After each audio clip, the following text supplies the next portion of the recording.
Hi students, welcome back to our channel H excellence in commerce by Mansi Javeri. So आज हम assets and उसके जो types है वो सीखने वाले हैं। बहुत ही इंपॉर्टेंट है हमारा आज का जो वीडियो है, क्योंकि असेट्स किसे कहते हैं और उसके क्लासिफिकेशन क्या है वो आप नहीं सीखोगे तो बैलेंस शीट में कौन से हेडिंग में क्या लिखना है उसमें आपको प्रॉब्लम हो सकती है। ठीक है, चलिए तो सबसे पहले एसेट्स किसे कहेंगे। तो assets means any such tangible और intangible product or item which is of ownership of business and has economic value. So यहाँ पे assets किसे बोलेंगे। So assets means any such tangible or intangible product. Tangible मतलब जिसे हम देख सकते हैं, जिसे हम टच कर सकते हैं ना, वो सारी assets। एंड इनटेंजिबल मतलब जिसे हम देख नहीं सकते, जिसका कोई फिजिकल एग्जिस्टेंस नहीं होता है ना, वो सारी इंटेंजिबल हमारी एसेट्स होती है। ठीक है, सो एसेट्स में क्या क्या आएगा। सो टेंजिबल और इंटेंजिबल प्रोडक्ट और item which is of ownership of business. ठीक है, वो किसकी ओनरशिप में होना चाहिए, बिजनेस का ही होना चाहिए, किसी और का नहीं होना चाहिए वो एसेट। ठीक है, वो टेंजिबल हो या इंटेंजिबल प्रोडक्ट हो, वो आइटम हो, पर वो किसकी ओनरशिप का होना चाहिए, बिजनेस की ओनरशिप का होना चाहिए। तो वो जो है वो हमारी एसेट होगी और उसकी कोई इकोनॉमिक वैल्यू भी होगी एंड हैज इकोनॉमिक वैल्यू। ठीक है, उसका कोई इकोनॉमिक वैल्यू होना चाहिए। क्लियर, चलिए सो ये हो गई एसेट की डेफिनेशन, बहुत ही सिंपल थी। अभी हम सीखेंगे असेट्स के टाइप्स, मतलब उसका क्लासिफिकेशन। तो there are mainly 3 types of asset. सबसे पहले आता है non current asset, then current asset, then fictitious assets. ठीक है, तो हमने लायबिलिटीज बहुत अच्छे से सीखी थी, तो वैसी ही असेट है। ठीक है, नॉन करंट लायबिलिटीज का मतलब क्या होता था, जो लायबिलिटीज आपको लॉन्ग टर्म में पे करनी होती है वो लॉन्ग टर्म लायबिलिटीज मतलब नॉन करंट लायबिलिटीज होती है ना, तो वैसे ही नॉन करंट एसेट है। ठीक है, लॉन्ग टर्म की एसेट। करंट एसेट मतलब जो शॉर्ट टर्म की एसेट होगी वो। ठीक है, फिक्टिशियस एसेट जिसे हम कहते हैं डिफर रेवेन्यू एक्सपेंस। ठीक है, वो भी अभी हम देखेंगे। So there are mainly 3 types of asset. First one is non current asset, second one is current asset and last one is fictitious assets. Clear, चलिए अभी नॉन करंट एसेट्स जो है उसमें यहाँ पे 2 टाइप है। सबसे पहले टेंजिबल एसेट्स एंड दूसरी है इंटेंजिबल एसेट। तो डेफिनेशन में हमने सीख लिया टेंजिबल का मतलब जिसका कोई फिजिकल एग्जिस्टेंस होगा, जिसे आप देख सकते हो, जिसे आप टच कर सकते हो, वो सारी एसेट्स आपकी टेंजिबल एसेट होगी। और इनटेंजिबल एसेट्स मतलब जो आप देख नहीं सकते, जिसको आप टच नहीं कर पाओगे, जिसकी कोई फिजिकल एग्जिस्टेंस नहीं होगी, वो सारी इंटेंजिबल एसेट्स होगी। क्लियर, तो नॉन करंट एसेट्स में 2 एसेट्स है, टेंजिबल एंड इनटेंजिबल। जो हमारी करंट एसेट्स है उसमें लिक्विड एसेट्स आ जाएंगी, और ये जो सारी एसेट्स है वो कौन सी होगी, रियल एसेट। वो भी अभी मैं आपको सिखा दूंगी। ठीक है, चलिए तो ये क्लासिफिकेशन आपने समझ लिया है, तो अभी हम डेफिनेशन सीखेंगे 1 बाय 1। बहुत अच्छे से समझना है आपको। Non current and current asset का मतलब आना ही चाहिए, टेंजिबल कौन सी है, इंटेंजिबल एसेट्स कौन सी, अच्छे से समझ में आना चाहिए, तो ही आप बैलेंस शीट में लिख पाओगे प्रॉपर हेडिंग में एसेट्स को। क्लियर, चलिए तो स्टार्ट करेंगे। सबसे पहले नॉन करंट एसेट्स किसे बोलेंगे। So non current assets means non current assets are for the period of more than 1 year. ठीक है, जैसे कि नॉन करंट लायबिलिटीज हमारी 1 साल से ज्यादा के लिए होती है, 1 साल के बाद हमें पे करनी होती है, वैसे ही नॉन करंट एसेट्स का मतलब क्या होता है, जो 1 साल से ज्यादा चलेगी। मतलब जो एसेट आपने परचेज की है उसकी जो वैल्यू है वो, मतलब आप उसका जो यूज करोगे वो 1 साल से ज्यादा के लिए होगा। तो ऐसी कौन से एसेट्स है यहाँ पे आपको देखना नहीं है एग्जाम्पल, आपको खुद वीडियो स्टॉप करना है और कॉमेंट सेक्शन में जाके लिखना है कि 1 साल से ज्यादा के लिए कौन सी एसेट्स को आप यूज कर सकते हो, चाहे वो टेंजिबल हो या इंटेंजिबल, उसे आप देख सकते हो या नहीं देख सकते हो, कोई भी एसेट, पर 1 साल से ज्यादा के लिए कौन सी एसेट आप यूज कर सकते हो।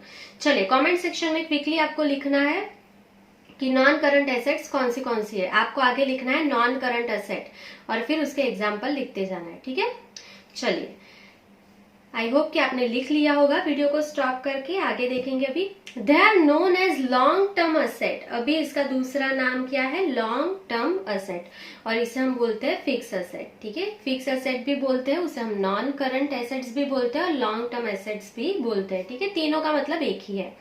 चलिए एक बार वापस रिपीट करूंगी, नॉन करंट एसेट्स मतलब क्या होता है, तो जो एसेट आपकी 1 साल से ज्यादा के लिए होगी वो सारी आपकी नॉन करंट एसेट्स होगी। ठीक है।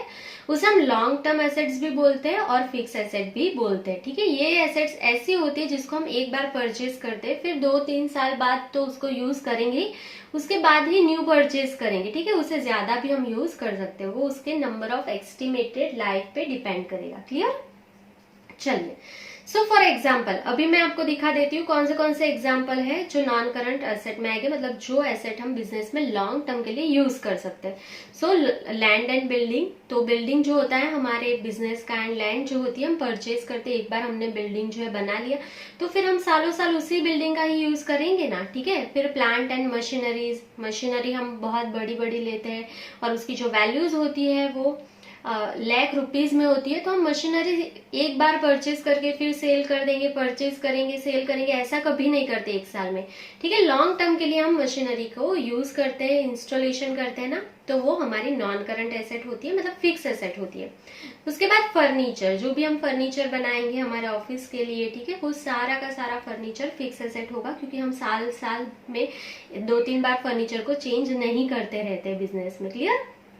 चलिए, उसके बाद प्लांट है, गुडविल है, पेटेंट है, कॉपीराइट है, तो ये सारी जो चीजें हैं वो हमारी नॉन करंट एसेट्स है। जो गुडविल होती है, कॉपीराइट है, पेटेंट है, ये सारी चीजें हमारी इनटेंजिबल एसेट्स होती है, मतलब जिसे हम देख नहीं सकते पर इसको सेल करने से फर्म को पैसा मिलेगा, ठीक है। तो अभी हम वो भी सीखेंगे धीरे धीरे। पहले सिर्फ आपको ये सीख लेना है नॉन करंट एसेट्स के 2 टाइप्स है, tangible, intangible. Non current assets का दूसरा नाम क्या है, लॉन्ग टर्म एसेट या तो फिक्स एसेट। और नॉन करंट एसेट्स का मतलब क्या होता है, जो एसेट आप 1 साल से ज्यादा के लिए यूज करोगे वो सारी एसेट आपकी नॉन करंट एसेट है। क्लियर। चलिए, आई गेस आपको यहाँ तक कोई भी डाउट नहीं होगा। आगे देखेंगे। सबसे पहला type tangible asset, non current का सबसे पहला टाइप कौन सा है, टेंजिबल एसेट। सो टेंजिबल एसेट्स का मतलब क्या होता है, मैंने पहले ही बोल दिया आपको। So tangible assets are those asset which are having physical existence. ये जो एसेट्स है उसका फिजिकल एग्जिस्टेंस होगा, मतलब आप उसको देख सकते हो, टच कर सकते हो, ठीक है।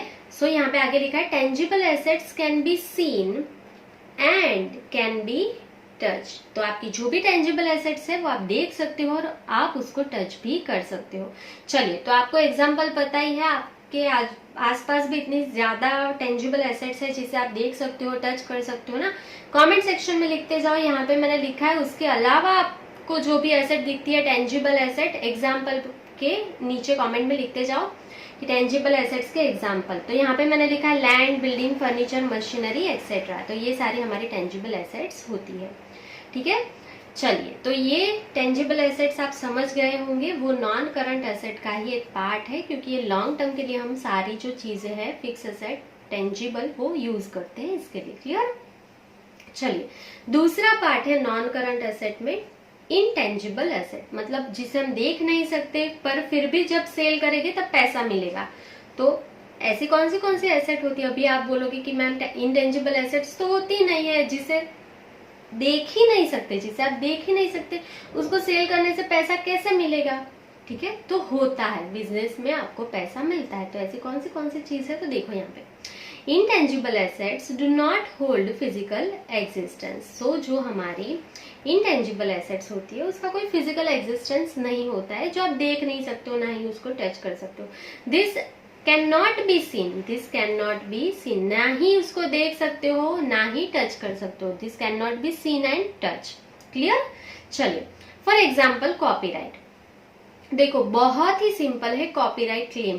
तो सपोज अभी मैं YouTube पे वीडियो अपलोड कर रही हूँ, अभी आप ये वीडियो देख रहे हो, ये वीडियो सेम टू सेम कोई अदर चैनल अपनी YouTube चैनल पे इसको अपलोड कर देगा इस वीडियो को, तो उसको कॉपीराइट क्लेम जाएगा YouTube की तरफ से, और YouTube जो है उस पे हम इसका स्ट्राइक भी दे सकते हैं। मतलब ये जो मैं वीडियो बना रही हूँ, फॉर एग्जाम्पल के तौर पे मैं आपको ये सिखा रही हूँ कि अगर ये वीडियो मैंने बनाया है, सारी मेहनत मैंने की है, तो ये वीडियो पे कॉपीराइट भी मेरा है। तो जैसे कि अगर आपकी अपनी खुद की कोई यूट्यूब पे चैनल है, म्यूजिक चैनल है, या आप कुछ भी शायरी की आपकी चैनल है, डांसिंग की आपकी चैनल है, सिंगिंग की आप चैनल, मतलब कोई भी चैनल है आपकी, तो उस चैनल पे अगर आप किसी और का म्यूजिक यहाँ पे रख दोगे, अगर आपने डांस करने के लिए किसी और का म्यूजिक वहां पे यूज किया है, तो आपको यूट्यूब की तरफ से कॉपीराइट क्लेम आ जाएगा।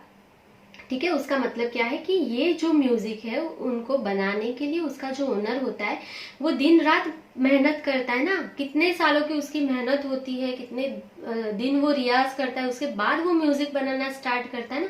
तो कोई ऐसे ही उठा के उसका म्यूजिक यूज नहीं कर सकता है उसकी परमिशन के बिना। तो अगर आप ऐसा करते हो तो उस पर कॉपीराइट क्लेम चला जाता है। तो ये कॉपीराइट दिखता नहीं है पर ये होता है, ये ओनर की खुद की मेहनत होती है। अगर आप उसको पूछे बिना, उसकी परमिशन के बिना उसका कोई भी मटेरियल, उसका कोई भी वीडियो, कोई भी म्यूजिक, कुछ भी यूज करोगे तो उस पर आपको कॉपीराइट लगता है। मतलब इन शॉर्ट ये हमारी इनटेंजिबल एसेट है। अगर मुझे ये वीडियो जो मैं अभी बना रही हूँ, वैसे तो कोई लेगा नहीं, पर अगर मुझे किसी को देना है, ठीक है, तो क्या होता है यहाँ पे कि अगर मैं उसको वीडियो देती हूँ, उसके राइट्स देती हूँ, तभी वो अपलोड कर पाएगा। जैसे टी सीरीज म्यूजिक क्या करती है कि म्यूजिक बनाती है और उसके राइट्स जो है किसी को अगर बेच देती है कि ये पिक्चर में आप यूज कर सकते हो, तो उसके बदले में वो पैसे लेती है। ठीक है, तो उसके लिए क्या होता है, वो इंटेंजिबल एसेट होता है, उसके बदले में उसको पैसे मिलेंगे ना, इसके लिए वो एसेट होता है उसके लिए। क्लियर? तो ये होता है कॉपीराइट। फिर है गुडविल। गुडविल क्या होता है? तो गुडविल एक ऐसी चीज है जिसके सम हम 12th में भी सीखने वाले हैं, accounts of goodwill, goodwill calculation की मेथड्स जो है वो भी सीखने वाले हैं। तो गुडविल का कॉन्सेप्ट बहुत डीप है, बहुत ही इजी है। गुडविल क्या होता है कि जब भी हम कोई भी बिजनेस में होते हैं और हमें किसी और से ज्यादा प्रॉफिट मिलता है, हमारे पास कुछ भी ऐसा है, चाहे हमारे पास वर्कर अच्छे हैं या चाहे हमारे पास मैनेजर बहुत अच्छा है जिसकी वजह से हमें प्रॉफिट बहुत ज्यादा हो रहा है, कोई भी ऐसी चीज जिसके वजह से किसी और कंपनी से हमें ज्यादा प्रॉफिट हो रहा है, वो हमारी गुडविल होती है। ठीक है, तो ये गुडविल दिखती नहीं है कि वर्कर बहुत अच्छे हैं, टाइम टू टाइम आते हैं, वर्कर लॉयल है हमारे, बहुत अच्छे से वर्क कर रहे हैं, time to time machine on हो जाता है, तो इसके लिए हमें प्रॉफिट ज्यादा हो रहा है। ये दिखता नहीं है पर ये होता है फर्म में, तो ये हमारी गुडविल होती है। ठीक है, मतलब हमारी प्रेस्टीज होती है ना जो बिजनेस की, उसे हम गुडविल बोलते हैं। क्लियर? दिखता नहीं है पर जब आप इसको हमारे बिजनेस को सेल करने जाओगे तो गुडविल का भी पैसा मिलेगा। ठीक है, गुडविल के फैक्टर बहुत सारे हैं, गुडविल पे जो इफेक्ट करते हैं वो सारे बहुत सारे फैक्टर्स हैं, वो हम 12th में सीखेंगे। वैसी होती है, पेटेंट होता है, ट्रेडमार्क होता है। ठीक है, ये सारी चीजें हमारी इंटेंजिबल एसेट्स होती है जो दिखती नहीं है पर जब भी हम सेल करते हैं तो हमें इसके पैसे मिलेंगे। चलो अच्छे से एग्जांपल्स लर्न कर लेना है। टेंजिबल एसेट्स में कौन से आएंगे? जिस एसेट्स को आप देख सकते हो, टच कर सकते हो, ठीक है, वो सारी हमारी टेंजिबल एसेट्स है। और इनटेंजिबल एसेट्स में patent, goodwill, trademark etcetera. Clear? चलिए अब बात करेंगे, ये दोनों हो गया नॉन करंट एसेट में टेंजिबल एंड इंटेंजिबल। अब देखेंगे करंट एसेट किसे बोलते हैं, तो आपको पता ही है, जो 1 साल से कम की होगी वो सारी एसेट हमारी करंट एसेट होगी। So this assets are of that kind whose time duration is of less than 1 year.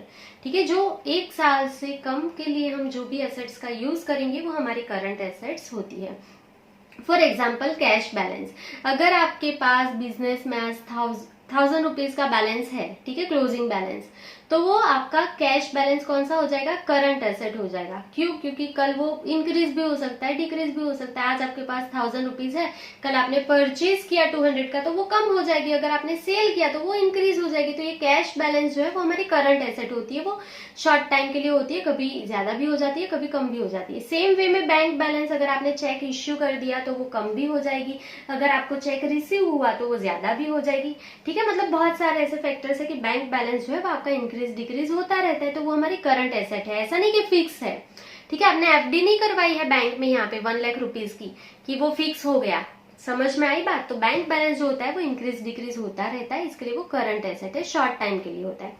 Same way में डेटर्स, डेटर्स किसे कहते हैं हमने सीखा नहीं है पर मैं आपको बोल देती हूँ। डेटर्स मतलब जिस कस्टमर को आपने क्रेडिट पे सेल किया है उसके पास से आपको पैसा लेना होता है। ठीक है, डेटर्स मतलब क्या? तो हमने अगर क्रेडिट पे सेल किया है किसी भी कस्टमर को, तो उसके पास से आपको जो भी पैसा लेना है वो उसे हम बोलते हैं डेटर्स। तो अगर आपने किसी को सेल किया है 10,000 रुपीज का, आपने 10,000 रुपीज का क्रेडिट पे सेल कर दिया सपोज पर्सन ए को, तो ए के पास से आप पैसा ले लोगे ना विद इन 1 ईयर, 1 साल के अंदर ही लोगे ना, उसको बोलोगे 5-6 साल के बाद ये पैसा देना? नहीं ना। तो ये डेटर्स हर बार हमारी क्या होती है, करंट एसेट होती है। समझ में आया? सेम वे में बिल्स रिसीवेबल, मतलब ये जो डेटर्स है उस पे आपने बिल्स लिखा होगा कि ये जो 10,000 रुपीज है वो आप मुझे 2 मंथ में रिटर्न कर देना, ये 2 मंथ में रिटर्न कर देना, ऐसा आपने लिखा है सपोज, ठीक है। तो ये जो लिखा है वो होता है बिल्स रिसीवेबल। वो कैसे लिखा जाता है वो सारी चीजें हम सीखेंगे, ठीक है, धीरे धीरे पार्ट 2 में सीखेंगे 11th में। तो ये भी हम 1 साल के अंदर ही ले लेते हैं, तो बिल्स रिसीवेबल भी हमारी करंट एसेट होती है। सेम वे में क्लोजिंग स्टॉक, अगर आपके पास इस साल के एंडिंग में स्टॉक है, कोई भी स्टॉक है, ठीक है, वो सारा आपका करंट एसेट होगा। क्लियर? चलिए, तो ये बहुत ही सिंपल था। करंट एसेट मतलब जो 1 साल के अंदर होगी आपकी एसेट, वो सारी करंट एसेट होगी हमारी। और उसी का एक टाइप है लिक्विड एसेट। ये जो सारी करंट एसेट है वो सारी की सारी लिक्विड है सिवाय क्लोजिंग स्टॉक, क्योंकि क्लोजिंग स्टॉक जो है उसका हम क्विकली कैश में कन्वर्जन नहीं कर सकते। देखो, सारी करंट एसेट्स जो है वो सारी की सारी लिक्विड है, सिर्फ आपको क्या नहीं लेना है, क्लोजिंग स्टॉक, स्टॉक नहीं आएगा उसके अंदर। उसके अलावा सारी की सारी ये जो एसेट है वो लिक्विड एसेट है। लिक्विड का मतलब क्या है, जिसको आप क्विकली आप कैश में कन्वर्ट कर पाओ। तो देखो, all current assets excluding stock, सारी की सारी करंट एसेट, सिर्फ आपको स्टॉक नहीं लेना है, are recognised as liquid asset. This assets can be converted into cash quickly. ये सारी आप यहाँ से देख लो, जो भी यहाँ पे करंट एसेट है वो सारी की सारी क्विकली कैश में कन्वर्ट हो जाएगी। सिर्फ एक स्टॉक ही ऐसी चीज है जो क्विकली कन्वर्ट नहीं होगी कैश में। मतलब अगर आपको यहाँ पे 1000 रुपीज चाहिए तो कैश बैलेंस, वो तो ऑलरेडी कैश फॉर्म में है, आपके पास कैश ही है 1000 रुपीज, तो वो कैश ही है, उसको क्या कन्वर्ट करोगे आप? बैंक बैलेंस समझो, आपके पास बैंक में 50,000 रुपीज है, आपको सिर्फ 1000 चाहिए, तो आप एटीएम से विड्रॉ करके आ सकते हो ना आज के आज ही, तो क्विकली कन्वर्ट हो जाएगा ना, क्विकली कैश आपको मिल जाएगा, बैंक बैलेंस है तो। डेटर्स के पास, अगर आपने यहाँ पे डेटर्स के पास से पैसा लेना है, तो अगर आपको बहुत ज्यादा जरूरत है तो आप डेटर्स को कॉल कर सकते हो कि ये पैसों की मुझे ज्यादा जरूरत है और आपको ये पैसा 2 दिन में लौटाना है, तो डेटर्स आपको मैनेज करके पैसा दे देगा, तो वो भी कैश में कन्वर्ट हो जाएगा। बिल्स रिसीवेबल, बिल्स यहाँ पे लिखा है 2 मंथ का, ठीक है, बिल्स लिखा है 2 मंथ का। आपको अगर आज ही पैसों की जरूरत है तो ये बिल्स जो है वो गवर्नमेंट वैलिड होता है, ठीक है। तो ये बिल्स लेके आप चले जाइए बैंक में। अगर आप बैंक में चले गए तो बैंक आपको ये बिल का पैसा 10,000 दे देगा आज के आज ही, ठीक है। उसके बदले में बैंक जो है उसके चार्जेस ले लेगा, वो हम बाद में सीखेंगे पार्ट 2 में। क्लियर? मतलब इसका पैसा भी आपको क्विकली मिल जाएगा। तो ये सारी चीजें जो है ना आपकी, वो क्या हो जाएगी, आपकी लिक्विड एसेट, मतलब आप क्विकली इसको कन्वर्ट कर पाओगे। सिर्फ स्टॉक ऐसी चीज है कि रातों रात आप बेच नहीं सकते हो, ठीक है। आपकी मोबाइल की शॉप है और आपको अभी के अभी पैसे चाहिए, तो आप क्या करोगे, रातों रात सारा स्टॉक बिक जाएगा क्या? कस्टमर सारे के सारे मोबाइल फोन ले लेंगे क्या? नहीं होगा ना ऐसा। तो इसके लिए स्टॉक को हम एक्सक्लूड करते हैं लिक्विड एसेट्स में से। क्लियर? चलिए, तो बहुत ही सिंपल था। सो non current asset complete, current asset हमारा कंप्लीट। अब यहाँ पे है रियल एसेट। तो आप सोचोगे मैम आपने यहाँ पे तो लिखा ही नहीं real assets.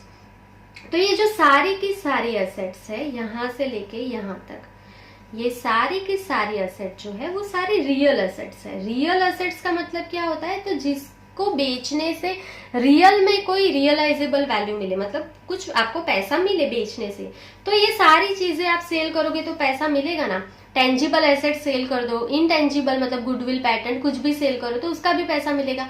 Liquid asset cell करो, करंट एसेट सेल करो, कुछ भी सेल करो, उसका पैसा रियल में मिलेगा आपको। तो ये सारी एसेट्स जो है वो आपकी रियल एसेट्स है, ठीक है। तो बहुत ही सिंपल है। Real assets means assets that have value in reality, उसकी एक्चुअल में कुछ रियलिटी में वैल्यू होनी चाहिए।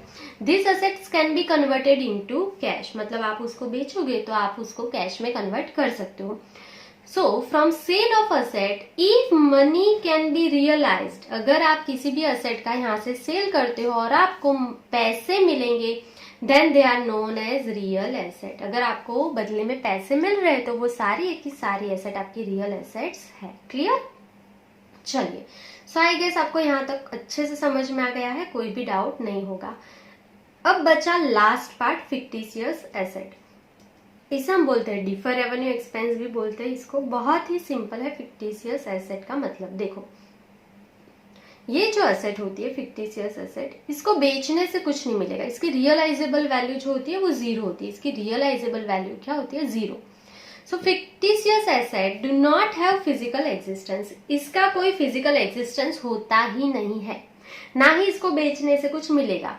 Realisable value of fictitious asset is 0, आप इसको बेचने जाओगे तो 0 रुपीज मिलेंगे। अभी आप बोलोगे ऐसी कौन सी एसेट है जिसको बेचने से 0 रुपीज मिलेंगे, फिर भी वो एसेट है और उसका कोई फिजिकल एग्जिस्टेंस भी नहीं है, मतलब आप उसको देख भी नहीं सकते हो, ठीक है, उसका कोई एग्जिस्टेंस है ही नहीं। तो ऐसी कौन सी एसेट होती है, तो बहुत अच्छे से समझना है ये कॉन्सेप्ट आपको, समझो अभी। This assets can not be converted into cash, ये एसेट को आप कैश में कन्वर्ट कभी भी नहीं कर सकते हो। तो ये है क्या चीज, तो यहां से समझो अभी। The benefit of this expense is available for the period of more than 1 year, this amount is to be written off in certain year, thus shown as an asset. So यहाँ पे लिखा है the benefit of this expense, मतलब ये कोई asset नहीं है, ये एक्चुअल में तो एक्सपेंस है, पर ये ऐसा एक्सपेंस है जिसका जो आपको गेन होगा वो आपको 1 साल से ज्यादा के लिए मिलने वाला है, ठीक है। जो गेन होगा इसको, ये एक्सपेंस जो आपने किया है उसका जो गेन बेनिफिट होने वाला है वो 1 साल से ज्यादा मिलेगा। तो आपको ये जो एक्सपेंस है उसको पार्ट में रिटर्न ऑफ करना पड़ेगा। अगर आपको 5 साल के लिए बेनिफिट मिल रहा है तो आपको 5 ईयर के लिए इसको रिटर्न ऑफ करना पड़ेगा, ठीक है। तो इसीलिए हम इसको एसेट में दिखाते हैं, ये हमारी फिक्टिशियस एसेट्स होती है, ठीक है। अगर मैं आपको सिंपल वे में यहाँ पे एक्सप्लेन करूँ तो यहाँ पे सपोज हम लिख रहे हैं कि एडवर्टाइजमेंट कैंपेन एक्सपेंडिचर हमें ले रहे हैं कि अगर आपकी कोको कोला की कंपनी है, ठीक है, अगर आपकी कोको कोला की कंपनी है तो हम जानते हैं सभी कि कोको कोला की ऐड करने के लिए अभी आप और हम तो चलेंगे नहीं, शाहरुख खान को ले लो, आलिया भट्ट को ले लो, रणवीर कपूर को ले लो, किसी को भी ले लो, ठीक है। तो उसका जो यहाँ पे एडवर्टाइजमेंट बनाने का एक्सपेंस लगेगा, फिर एडवर्टाइजमेंट को चलाने के लिए एक्सपेंस टीवी चैनल्स को देना पड़ेगा ना आपको, ठीक है, एडिटर को देना पड़ेगा, जिसने स्क्रिप्ट लिखा है उसको देना पड़ेगा। तो सारा का सारा एक्सपेंस मिला के आपने एडवर्टाइजमेंट बनाया है, ठीक है, 30 सेकेंड का आपने कोको कोला का एडवर्टाइजमेंट बना लिया और समझो यहाँ पे उसका कॉस्ट आया है 50 लाख, ठीक है। इसका जो कॉस्ट आया है वो सपोज आया है एडवर्टाइजमेंट का 50 लाख, और ये एड जो है वो एक बार रिकॉर्ड हो गई, आपने टीवी चैनल के साथ आपने कॉन्ट्रैक्ट कर लिया, 5 साल के लिए वो लोग आपको यही घिसी पिटी एड दिखाने वाले हैं कोको कोला की, ठीक है। उसका मतलब क्या हुआ कि 5 साल तक कॉन्ट्रैक्ट हो गया, 5 साल तक ये जो एडवर्टाइजमेंट है उसका बेनिफिट आपको मिलने वाला है। अभी समझो अगर आपने इसी साल 50 लाख रुपीज एक्सपेंस दिखा दिया तो आपका जो बैलेंस शीट है वो बहुत ही ज्यादा लॉस दिखाने लगेगा पहले ही साल से, तो आप ऐसा नहीं कर सकते। इसका बेनिफिट आपको 5 साल तक मिलने वाला है, तो आप क्या करोगे, पहले 1 ईयर का रिटर्न ऑफ करो, 1 साल का ही हम रिटर्न ऑफ करेंगे, रिटर्न ऑफ, ठीक है। अभी हम क्या करेंगे, 50 लाख हमारा एक्सपेंस है, उसमें से डिवाइड बाई 5 कर लो। सो पहले साल आप 10 लाख रुपीज माइनस कर रहे हो, ठीक है। सिर्फ पहले साल आपने एक्सपेंस कितना कंसिडर किया, 10 लाख किया पहले साल का, ठीक है। तो अभी आपको कितना रिटर्न ऑफ करना बाकी है, 40 लाख, वो आउटर कॉलम में चला जाएगा। अभी दूसरे साल क्या करेंगे, एडवर्टाइजमेंट एक्सपेंस लेके आएंगे, कितना है 40 लाख बाकी है, उसमें से वापस रिटर्न ऑफ करेंगे, ठीक है। सो 50 लाख हमारी वैल्यू थी, उसमें से कितना आया था, 10 लाख रिटर्न ऑफ करना है। सो वापस 10 लाख माइनस करेंगे, आउटर कॉलम में अभी कितना बचेगा, 30 लाख। अभी आएगा थर्ड ईयर में आपका 30 लाख, उसमें से माइनस होगा वापस से 10, तो 20 लाख। सेकेंड आपका फोर्थ ईयर में आपका आएगा 20 लाख, उसमें से 10 लाख वापस माइनस होगा, तो बाहर रहेगा 10 लाख, ठीक है। और लास्ट 5th ईयर में जब आओगे तो ये 10 लाख नीचे आएगा, उसमें से 10 लाख माइनस होगा, तो आउटर कॉलम में वैल्यू, देखो जगह कम है तो मैंने यहाँ पे सिर्फ 30 एंड 10 ऐसे लिखा है, आप समझ ही रहे होंगे।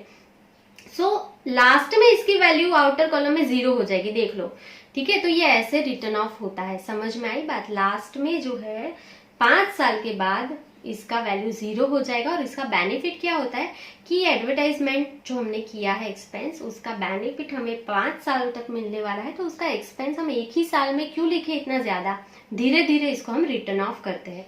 समझ में आया, बहुत ही सिंपल कॉन्सेप्ट है। चलिए, सो यहाँ पे आपको एग्जाम्पल लर्न करने हैं। Issue of cost of share and debenture. हम शेयर एंड डिबेंचर को जब भी इश्यू करते हैं तो उसका टाइम पीरियड होता है, वो 12th में हम सीखेंगे उसको कैसे रिटर्न ऑफ करना है, ठीक है, धीरे धीरे उसको रिटर्न ऑफ करते जाएंगे।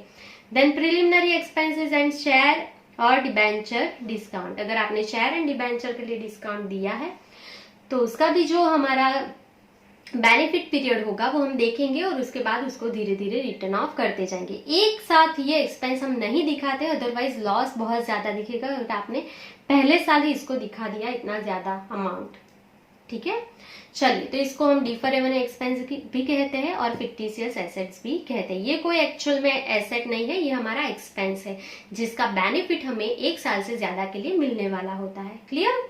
चलिए, सो आई गेस आपको सारे एसेट्स और उसके टाइप्स जो है वो समझ में आ गए होंगे, यहाँ पे आपको कोई भी डाउट नहीं होगा। अगर आपको कोई भी डाउट है तो आप कमेंट सेक्शन में कमेंट कर सकते हैं। आज के लिए बस इतना ही। Thank you for watching, keep learning, take care.